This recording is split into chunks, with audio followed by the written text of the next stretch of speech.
See, where I'm at with this story is I'm just learning now what happened then. So it's hard for me to put into words, but what's even more difficult, I just realized, is that through this whole entire thing there hasn't been one single person who has been there with me throughout this whole ordeal.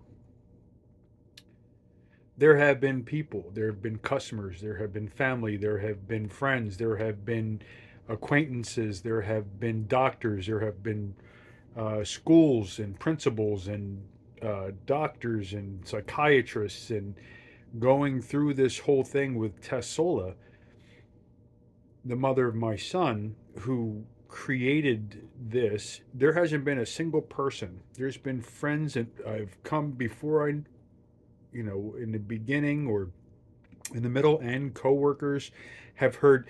People have been around this story, but not even my family has been there with me throughout this whole entire thing. That's not a bad thing.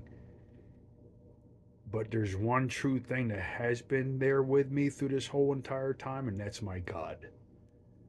And without my God, I would not be able to be here today to tell you this story about what has transpired in my life and in my son's life and those around the offender, the mother of my son, who has the serious FDIA and Munchausen syndrome by proxy.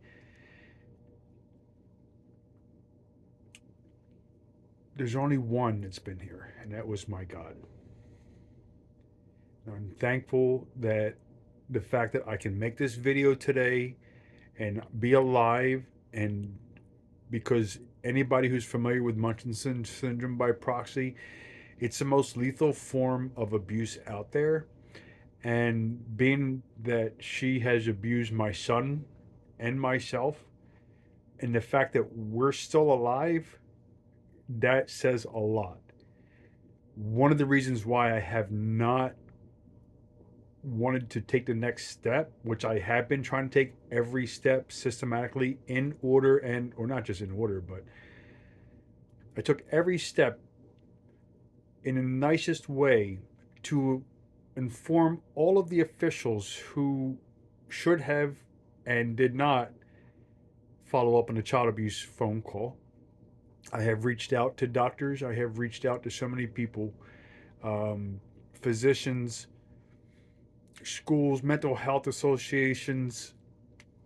Nobody in Bucks County was able to help me because she works for Bucks County. So when I reached out recently to a couple of FDIA resource centers who help and specialize in FDIA, or Munchausen syndrome support, um, reaching out to them, asking for their help was important. But the problem is that it's the most lethal form of abuse out there. Nobody knows this story. I'm about to break it down. This is going to be the beginning of me telling the story of where this came from, how this happened, who the players were. So this is the beginning story, and like I said, nobody knows this story. Not one single person knows this entire story. So there's a lot of people throughout my life and throughout this journey who can vouch for things that I say. I will use school documents, I will use medical documents, I will use my own notes. But when this story I begin to start telling from how this all came about, it's just now making sense about stuff that happened 20 years ago, because a lot of stuff did not make sense then. And it is just because of the magnitude of information about this FDI case, it's a lot to digest. And it's hard to do in one setting. So I'm finally coming to the point where uh, taking the next step and talk about how I got here and what this whole Munchausen syndrome is about and FDIA. Um, it's very serious. It's very lethal, and good county people are not educated. There's statewide level people who are not educated. Social workers are not educated about this disease. Doctors don't know. The pediatricians don't know the scope and the magnitude. Teachers, there have been a couple of doctors who have saw what was going on and didn't speak up, and I believe that's because of her position in the courts. So, in the law system in Bucks County, but the normal people, the help would have been there for me. CPS would have been there for me. Um, and I wouldn't be making this video now, but there's a whole reason behind it.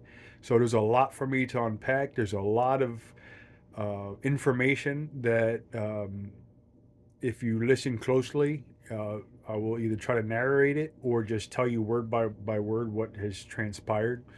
I will always use medical documents, school documents, official documents, and or my diary in my journal. So keeping that has helped me through this whole entire process, and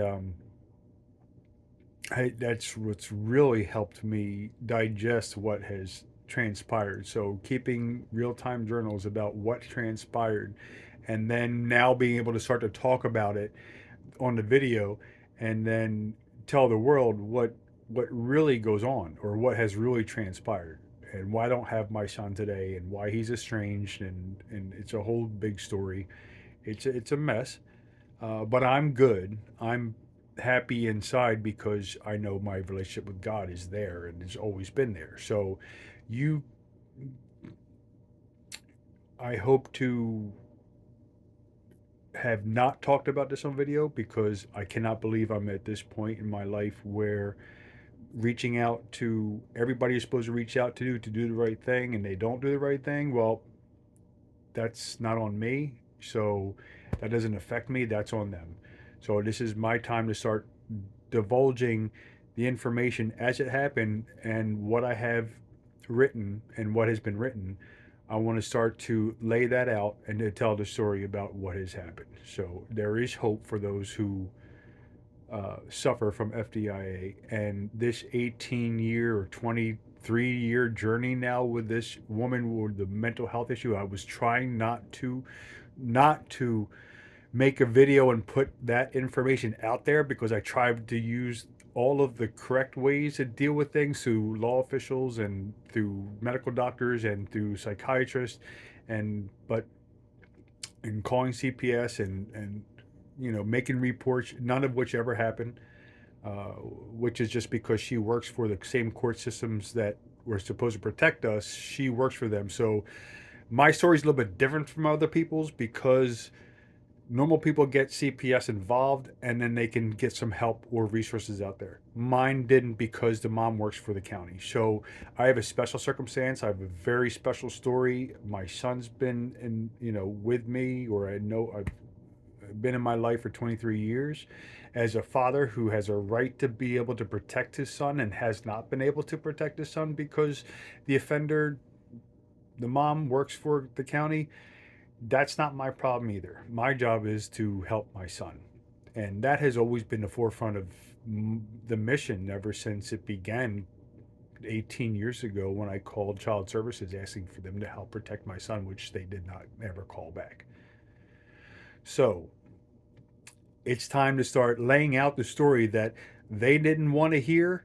And it's time for my son, hopefully, to get help that he needs, that is medically required, as per every medical professional, for traumatic brain injuries going back many years, especially in 2003 when he almost died.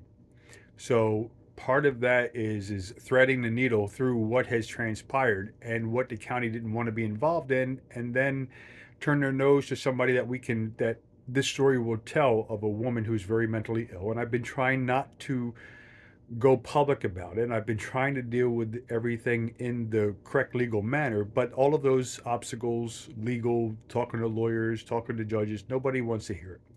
So, and I've made every attempt to go about this the right way.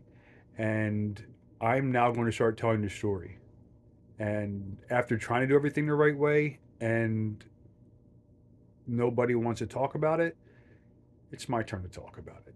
So, upcoming will be the next part of, I believe, the beginning, how it all transpired, who the offender is, where she came from, her family, her job, before I met her, after I met her.